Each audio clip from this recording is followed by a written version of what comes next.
Affairs don't begin in the bedroom, they begin in childhood. In the part of you that decided she needed to bury her truth just to be loved. The part that's now screaming to be seen. I'm Alex Croxford, and this is the Deeper Love podcast, where we name the shame, face the guilt, and help you find your way back to yourself. So let's begin. On this week's episode, I want to talk about something that barely anyone talks about after an affair. Generally, the focus in post-betrayal healing is on the relationship, or on the guilt that you're feeling, or on the affair partner. But I want to talk about something far deeper, and that is the pattern that was already running long before any of this happened.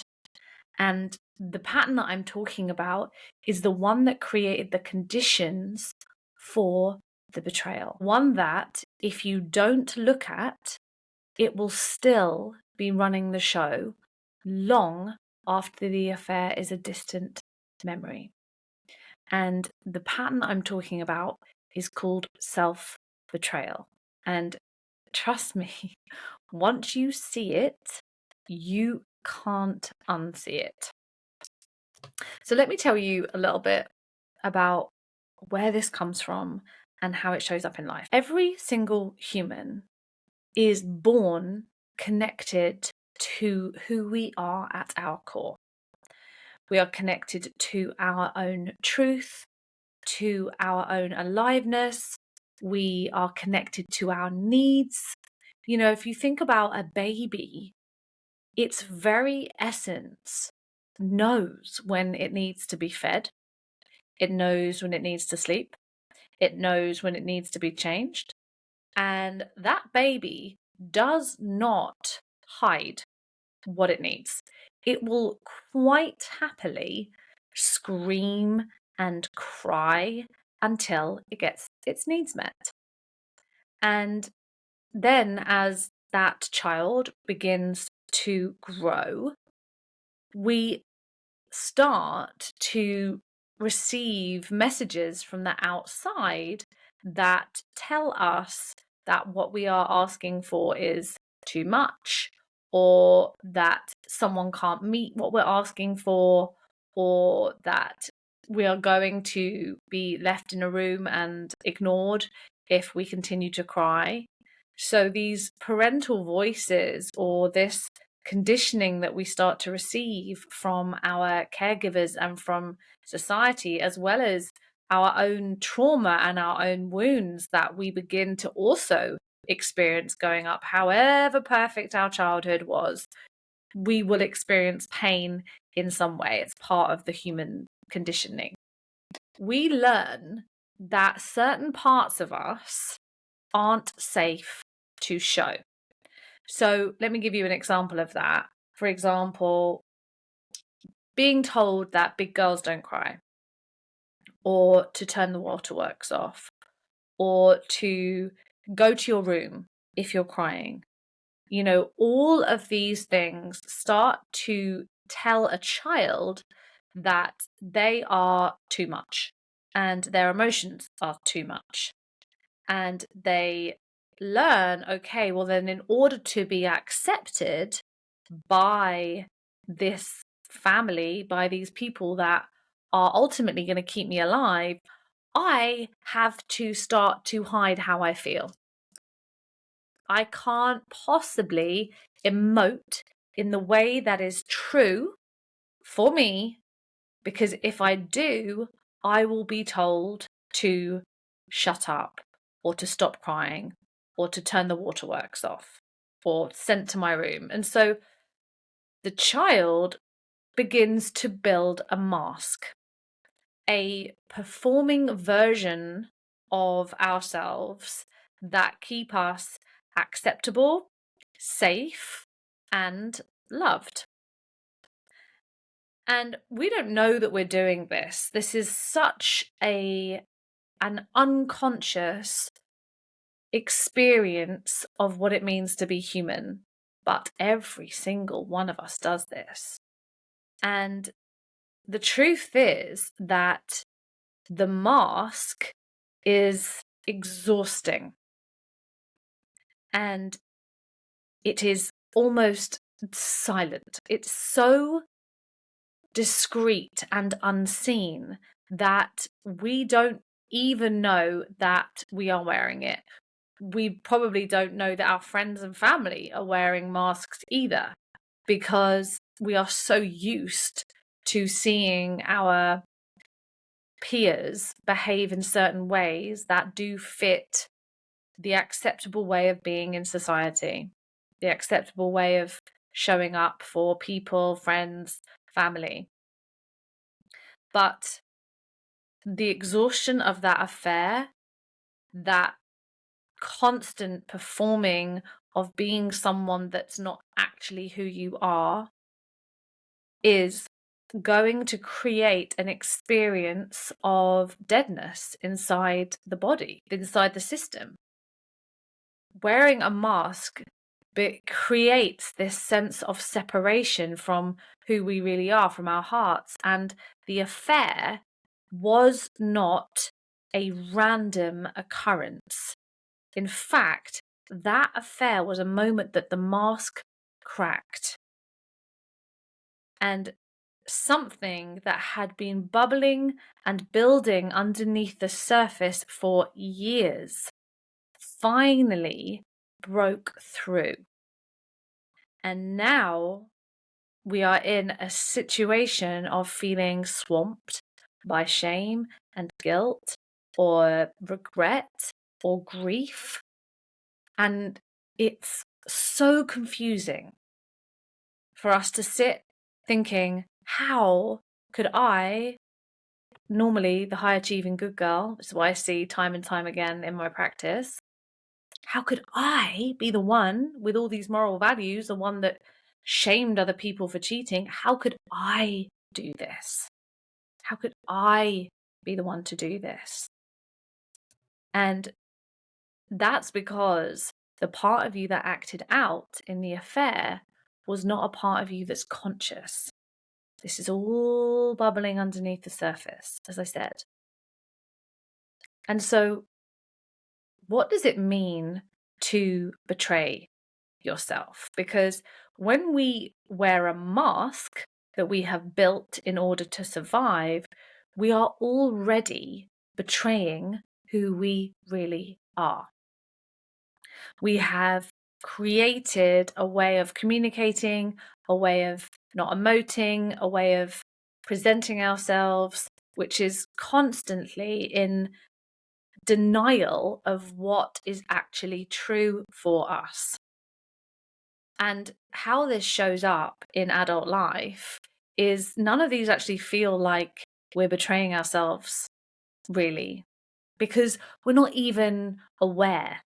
They most of the time feel like we're being reasonable, easy breezy, being the kind of woman that doesn't make things difficult, but cumulatively, over months and over years of doing this time and time again, they create, as I said, a deadness, like a hollowness inside of ourselves.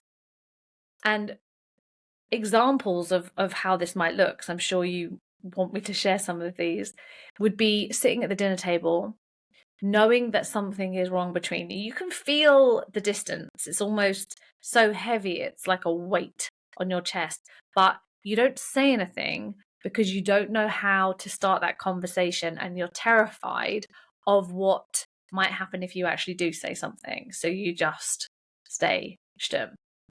Or perhaps wanting him to hold your hand in the car, but not asking for it, and then consequently feeling resentful when he doesn't, even though he had no idea that's what you wanted. Or bigger things in life, perhaps letting your partner decide where to live, or how you spend your money, or where you're going to go on holiday, and just going along with it, even though every part of you wanted to do something different because you were terrified of rocking the boat, or you didn't want to be seen as too much. So it just felt easier to just go along with what they wanted just to keep the peace. And, even I've got an example from my own experience. I remember walking to the clinic. I was going through IVF with my ex-husband, and he'd barely come to any appointments with me. Again, I hadn't asked him to. I didn't think that I needed him to, because I was the strong one and I was fine doing it all on myself. But in hindsight, going through IVF, it's up there with one of the most traumatic things that a human can go through, alongside the infertility that was the very reason you ended up in the IVF clinic in the first place. But this one particular time, he was coming with me, and maybe he had to get a blood test too as well that time. And we were walking from the tube station to the clinic.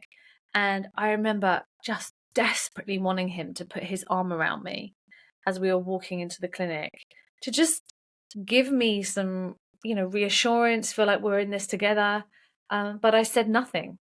I didn't want to seem weak. I didn't want to seem needy. And I had this strong girl persona that I needed to keep up. So I didn't say anything. And I remember when I brought that to my coach, she said to me, "Alex, did you ask him to put his arm around you?" And I was like, "No." And she said, "Well, how is he supposed to know?" And I was thinking, dang it, it's a really good point. Because I kind of thought that your partner should just know what you wanted when you needed it, rather than making me have to ask for it. But of course, that's not true. And beyond that, other ways that self-betrayal can show up can be ignoring the exhaustion in your body, pushing through all the time because rest feels indulgent or you feel guilty. I used to push through exhaustion all the time to go to the gym, and I would starve my body, and I felt so weak and so tired because I wanted to look a certain way. I believed that the most important thing was to be thin, and to be thin, I had to sacrifice food and I had to sacrifice sleep so I could wake up at 5:45 in the morning to go to the gym. On top of that, other ways is ignoring physical sensations in your body, kind of pushing through the anxious feeling that you have maybe in your chest or your throat, and just pushing on through it, ignoring it, overriding it. That's betraying yourself in that instance too. You're betraying what's actually happening for you physically. Other ways, it could be like saying you're fine when someone asks how you are, and you just say it automatically before you've even checked in with yourself, like, how actually am I today? Or perhaps even agreeing with opinions you don't actually agree with, because disagreeing feels terrifying in case you're not going to be liked anymore, you're going to be judged. Or another one that's a big one that I see time and time again is downplaying your achievements so other people feel comfortable. It's like we dim our own light so that other people feel more comfortable. Or one that I definitely did in my marriage was laugh at something that actually made me feel upset, like being mocked or being laughed at in some way. And I never felt comfortable with the level of mocking that would happen. But it was almost like, well, this is just how we are. This is the banter we have. So I laugh at it, even though it really hurts. So there's so many tiny moments across years where you, or we, as so many women do, choose the path of least resistance over the path that's actually true. And the part of you that keeps getting abandoned in those moments, she doesn't just disappear. It's a little bit like a child that plays up because you've been ignoring them for so long, they become the naughty kid. And just like this situation here, that part that you've pushed away and that you've swallowed down for years, eventually she does something that you can't undo because she has slipped, because she has spilled, because the suppression has spilled out sideways. I also want to acknowledge something that, again, doesn't really get touched on enough. And that is an uncomfortable truth. And that's the reason why not many people touch on it. But affairs don't happen in happy, healthy relationships. They just don't. And I know that I thought I was in a happy relationship when I cheated, and that's why I couldn't understand it. And I have a lot of clients that come to me and say, our relationship was fine, and I have all these things. I have the house, and I have money, and I have a car, and I have children, and I thought I was meant to be happy. I was in a happy relationship, and I don't know how I got here, but you didn't cheat in a healthy relationship. You cheated in a disconnected relationship where both people most likely had stopped being fully real. And I want to be clear, this isn't about blaming our partners, because we have to take responsibility for our actions. But if you can see that the disconnection, the mask that you've been wearing, the ways you've stayed quiet when actually you should have spoken up, how all of that created the conditions for this infidelity, then you have the key to making sure it never happens again.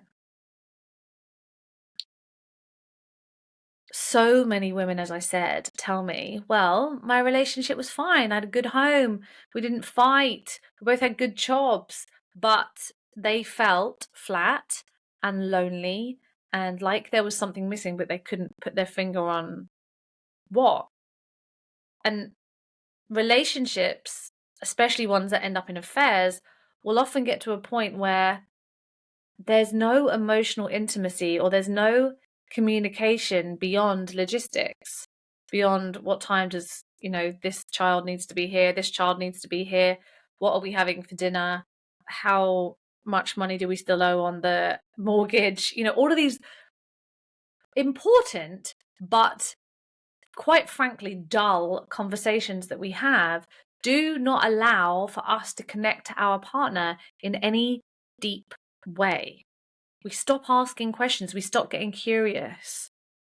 And that starts to create a drift that happens so slowly that you don't notice until you haven't had a real conversation in months, maybe even years. And on top of that, you probably stopped talking about your feelings, because the last few times you tried to do it, it didn't go very well, or you weren't met in the way that you wanted to be, or you got choked up and didn't communicate what you actually felt. And then really what's happening is two people performing a relationship rather than actually being in a truly connected partnership. Danny Morell, who is a teacher and mentor in the relationship field as well, he talks about us having mind mates. We have mates that we connect to from the mind, but we've stopped connecting to each other from our hearts, from our core, from who we really are. We're connecting from the mask, from who we're not deep down. And how we actually heal this isn't through trying to force ourselves to be better, or to analyze the relationship more, or to figure out how our trauma was showing up in our marriage, or to blame our affair partner for being X, Y, and Z.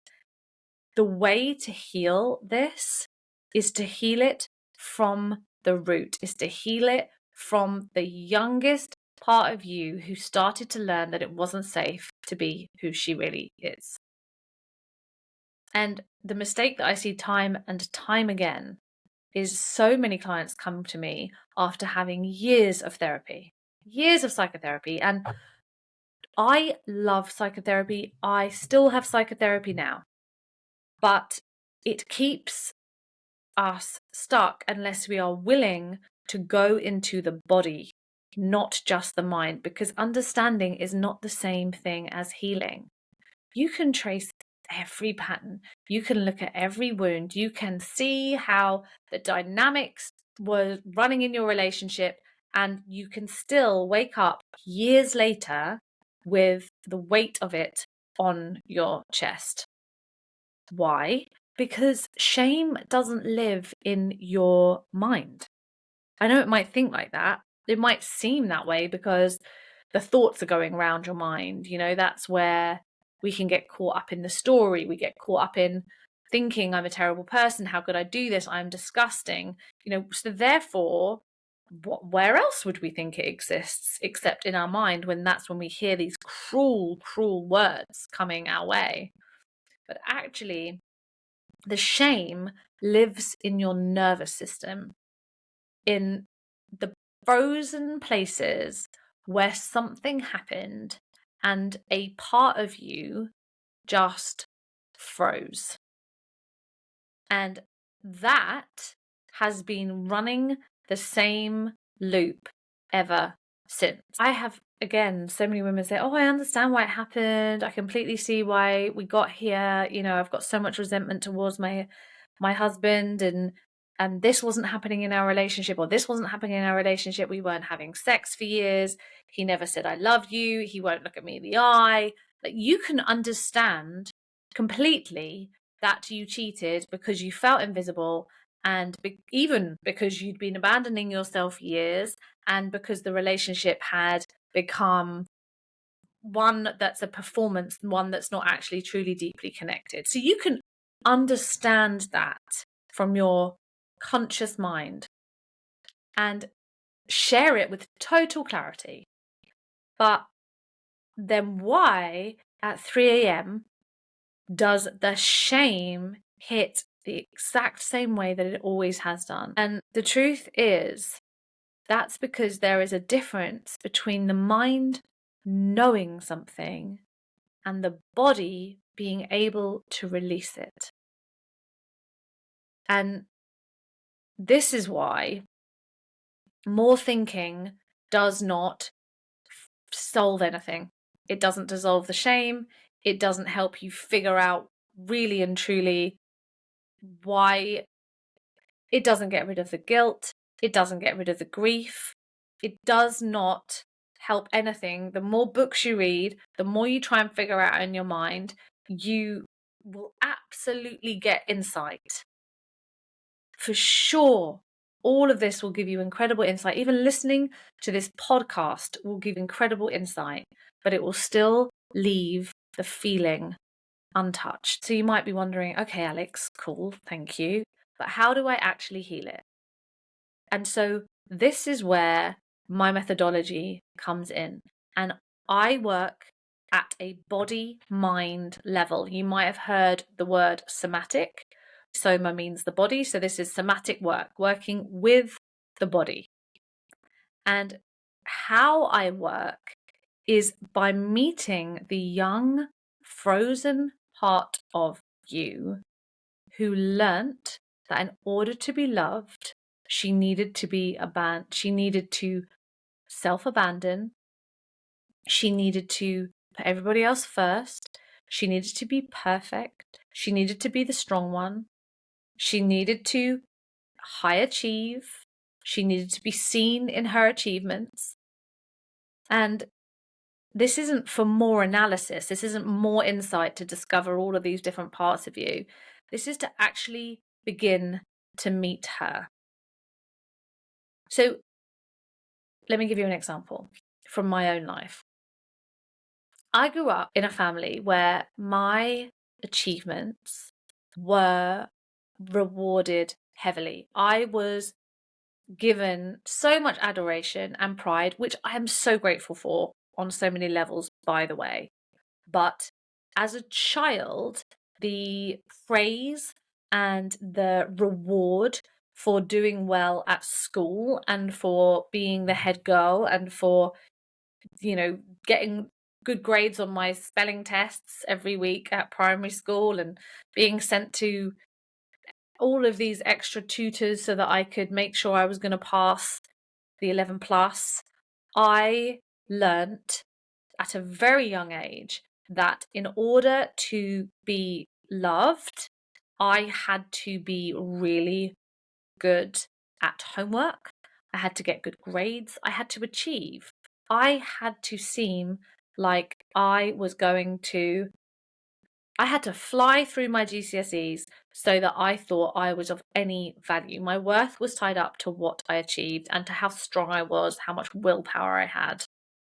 So the whole of my life, this is what I had associated with my worth, my value. There was a frozen part of me from a very young age that was still running the show. I still thought that I had to become a TV executive to be loved. I thought that I had to be earning 100 grand a year in order to be of value. I had to buy the house. I had to get the husband. I had to do all the things that you're meant to do. I had to achieve all of the things on the life list so that I would be loved and accepted. And I couldn't be emotional with it because, again, I was rewarded for my lack of emotionality. And so that frozen part of me was running the show my entire life and in my marriage, like so many of us, it is. And so I had to really and truly meet this part of me, this very young part of me that believed she also had to look perfect to be loved.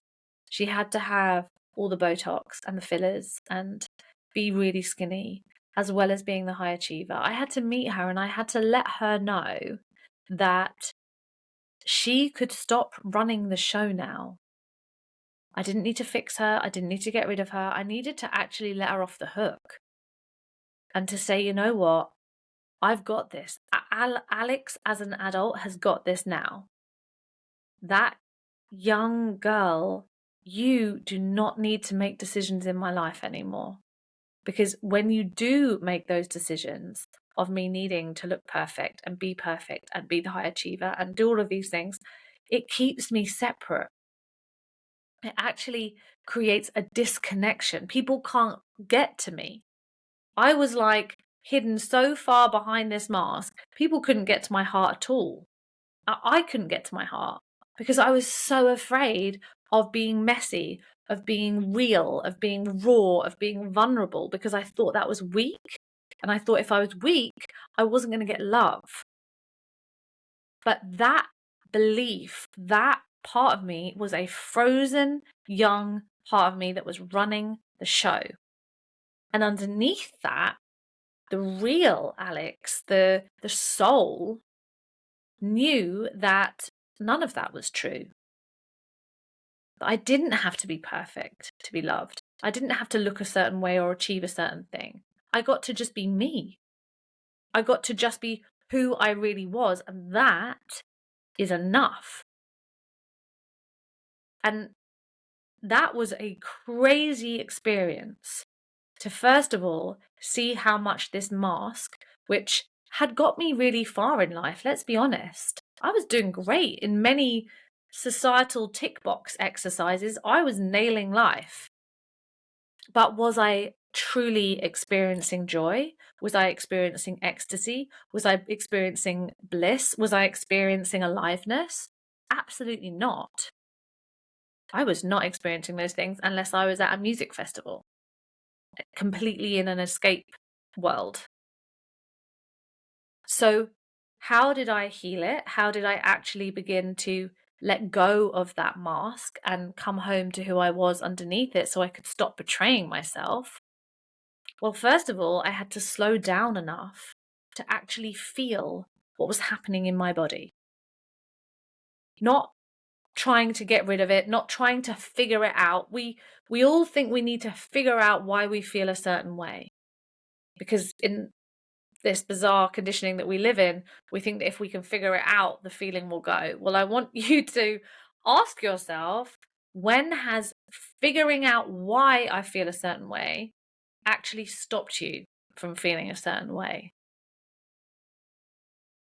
And a part of this journey was to start to notice the physical sensations that came up in my body. So I used to experience this very heavy feeling across my heart, but I didn't know it was anxiety until I started to work with my coach. And then I started to realize, oh my gosh, this weight on my chest, this is what's keeping me almost stuck in so many ways. And I had to meet the somatic experience, the body experience, with calm and with patience, not trying to busy myself out of it or distract myself out of it. That was a huge part of the work. Another massive part of the work was what you would call parts work, which is we have hundreds of parts inside of us that are running the show. And the mask is really and truly a protector part of us. It's trying to keep us safe. It's trying to keep us safe and loved and accepted. But I had to meet the little girl who was underneath that protector. Who was it underneath the mask? And underneath the mask, there was a very tender-hearted little girl who had a huge amount of emotion and feeling and grief. I had so much unprocessed sadness that I had been storing in my body for years that I didn't even know was there. And this mask, this tightness, this high achieving, performing version of me was protecting that very tender, soft-hearted part of me. And as I began to almost let this mask know that you don't need to run the show anymore. Let me meet who is underneath. Let me come back to the young parts of me that are still frozen in time in my nervous system, who are still making me behave in certain ways that are disconnecting me from myself and from other people. It was in doing that that my heart started to open. And I started to begin to be able to not just feel better, but be able to actually be in the world from a more authentic place. I could start saying no when I meant no. Trust me, the first few times are really hard. But I would not make plans with people that I didn't want to see. I would start to choose myself in situations that before I would always put myself at the bottom of the pile. And this is what actually creates true shifts in the way that we are experiencing life and the way that life is reflected back to us. Because when we are walking around performing from the mask, if I'm performing from a mask without even realizing, I'm not letting anybody truly see me, ever. And the more that we come into the body, the more that we meet who we really are beneath it, the more that we are going to allow other people to meet us too and see us and hold us. Otherwise, we will just continue to repeat the same pattern, even if we leave our marriage and we start again in another relationship. Because however much you understand what happened in that marriage, and you understand that you betrayed yourself, and you understand there was no emotional intimacy, that doesn't actually heal the root of the pattern. You just can see it. And when you are able to actually say what you need without completely bracing yourself for the fallout, that transforms the way that you show up in love and in the rest of your life too. But I know that we're talking about love in this instance. The other day, Adam and I had an argument, and I knew that an old version of me would have completely left myself to go and make sure he was okay, to go and check on him, to make sure that I hadn't upset him too much, he wasn't going to leave me. But I knew, because I've done so much work to heal the part of me that wants to make sure that everybody else is okay first and leave myself at the bottom of the pile. I trusted he's going to be okay. But the most important thing in all of this is me looking after me. Stopping the argument by walking away, going to take myself into another room, tell him we need to take space. I'm not continuing this conversation. I need space.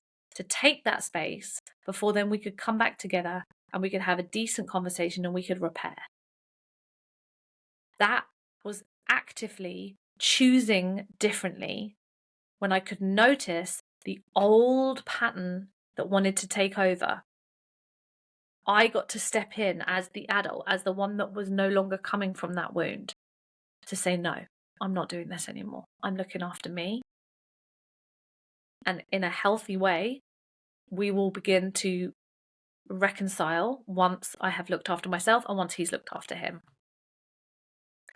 And honestly, that, along living a life which is deeply connected to my intuition, I am still, to a degree, learning to trust my own intuition about myself. I trust my intuition about my clients so deeply, and I'm still on a journey to keep trusting my intuition about decisions that I have to make in my business, decisions that I have to make in other spaces in my life too. But I am so trusting of myself when it comes to how I work with my clients, because I believe in me. I believe that I am tapped in enough now to my core that I know what is going on or how I can support this person sat in front of me. I'm not doubting myself or needing to ask everybody else's opinion. I am so connected to that.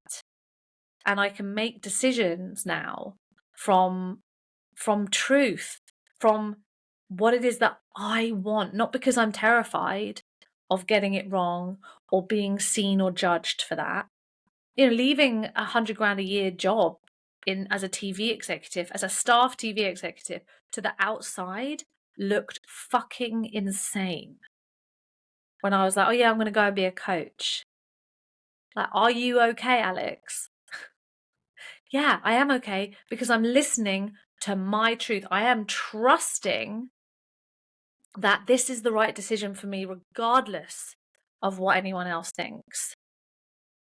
I'm going to make a decision to spend the money that I've made on this house sale with my ex-husband, not on buying another house. I'm going to use this money to start my own business, which is crazy to most people. Are you insane? Go and invest it in a house. No, because I know what I'm here to do now, because I'm so connected to my heart. I'm so connected to my truth. I'm so connected to knowing what it is that I am here on this planet for, which I had no idea a few years ago. I remember my coach saying to me once, Alex, what is it that you want from life? What is it that you long for? I could not tell her because I didn't know who I was. I was following this path that was set out for me by society, by my parents, by my whole family, by everyone around me. It would have been mad to most people, but I trusted myself enough, because the relationship that I have with myself and who I am is transformed now, because I'm no longer performing who I am. I'm only being true to who I am. And that doesn't mean that life isn't hard sometimes. That doesn't mean that I don't feel stuff. My God, I feel stuff so much deeper than I ever did before, because the mask isn't there to stop me feeling it. But I'm grateful, because being able to feel everything means I am alive. And that mask really and truly made me feel numb and disconnected. And so being in a relationship as yourself, whether or not it's the relationship that you are still trying to heal with your partner, or whether it will be a new relationship going forward, that is everything. And that will stop you from ever making this mistake, if you want to call it that, ever again.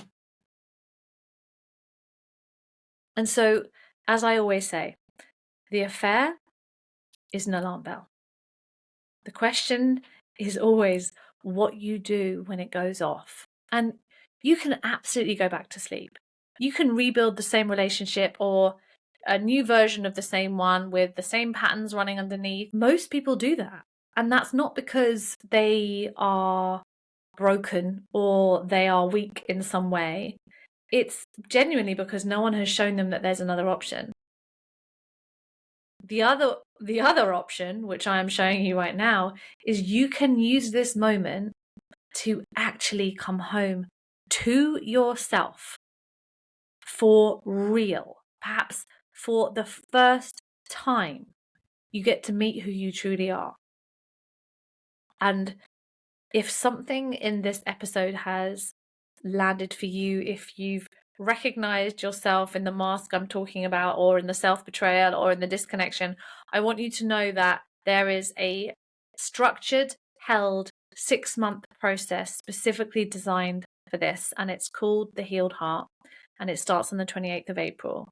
And if you want to find out whether or not it's right for you, the link to book a discovery call is in the show notes. I would love to talk to you.